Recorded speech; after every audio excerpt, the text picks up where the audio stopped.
Hey, y'all. So the employment situation report came out, and so we're just going to run through those numbers really quick. I got my notes here, so we're just going to give it a look. So for the month of June, job growth was anemic. It was about 57,000 jobs, and when I say anemic, I'm comparing this to 2023 and 2024 job gain averages. So the average was about 251,000 jobs a month for the year of 2023 and 186,000 for the year of 2024. So of course that 57 number is far off. We get those jobs mostly from professional and business services, social assistance, and of course healthcare. Healthcare has been driving job numbers for a good while throughout the year, especially after a lot of the strikes had ended in that industry. Hospitality lost most of the jobs that, at least on the numbers perspective, they were likely not the same positions, but they lost about 61,000, and we know they added 52,000 in May. And a lot of economists wagered that that was because of the World Cup. And I know that I had wagered that that played a large portion in Black employment and why our unemployment had failed. Um, and I know they had undercut me in my estimation that those numbers would fall in the fall. But the actual positions for that industry fell um, in the span of that month. However, Black unemployment didn't change. Overall unemployment did drop from 4.3% to 4.2%. Black unemployment is at 6.6% still. It remains stable. White unemployment is at 3.6, Hispanic at 5.2, and Asian at 3.9. The actual drop for the overall unemployment is pretty much due to the fact that we have, for the past 2 decades, have been having people drop out of the labor force altogether. And you have to, figure the boomers are retiring, and then there's a abnormally large population of people at prime working age, which I believe is 25 to 54, that have been unable to work. So they are dropping out of the labor force as well. So our population of people actually working or actively looking for a job has been shrinking. The average hourly wage rose by 0.3%, so that's 13 cents to $37.64.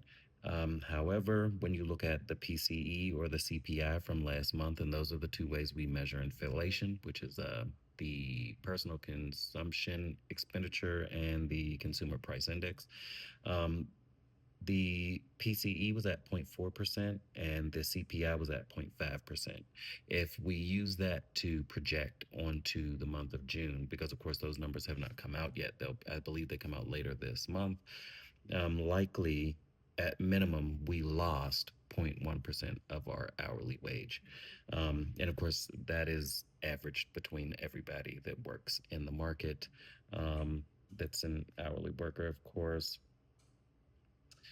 Um, as far as the JOLTS report, because that also came out, but that, of course, is for the month of May. Um, we're pretty much still in that sticky situation where there are jobs open, um, and they're hiring people, but they're not hiring people enough to compete with the people that are laid off, that are separated, or that quit. So essentially, there are 7.6 million jobs open. There's about 7.09 million people that are unemployed that are looking for work.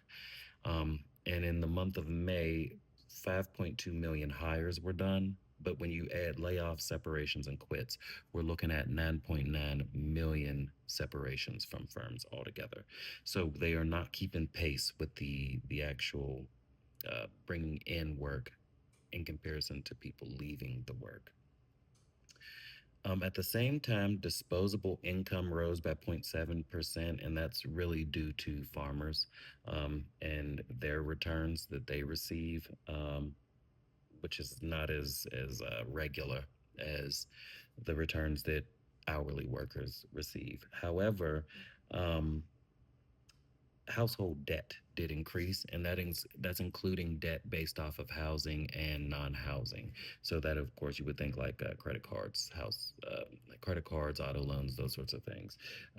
So household debt is about $18.8 trillion, Right. Um, so at this time, we're in a very sticky situation still. The market has not brightened up for the working class. At the end of the day, I would have to say that wages is still going to be the answer. Um, the issue that we have now is that I'm seeing more economists uh, say that they are concerned about a wage price spiral. And essentially, that's a situation where wages increase, and so firms respond by increasing prices, and then it continues to happen back and forth until you're kind of in a hyperinflation situation, which would really push us even more akin to the 70s.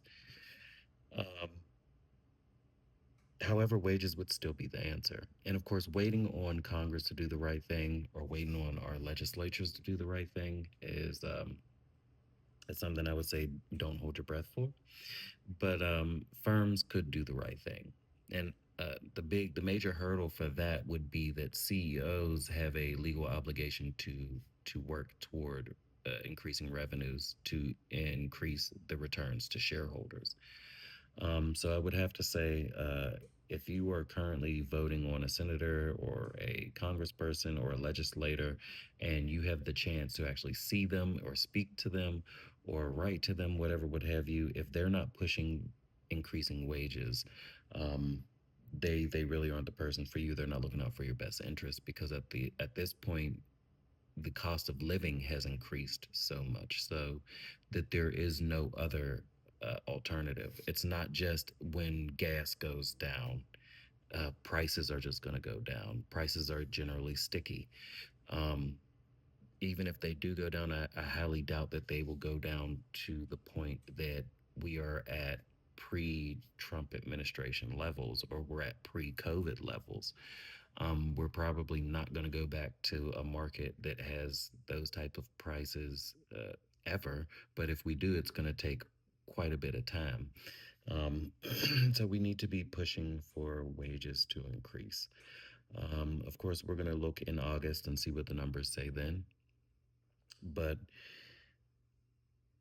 I think that everybody probably still feels broker because prices increased.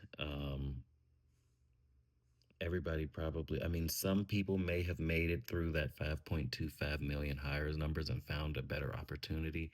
But as we know, there are still 7 million other Americans that are looking for employment.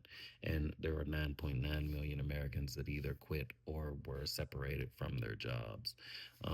Now, of course, being that there's only 7 million that's unemployed at the current moment, those people either had other jobs or there was some other sort of situation. They left the labor market, they retired, whatever.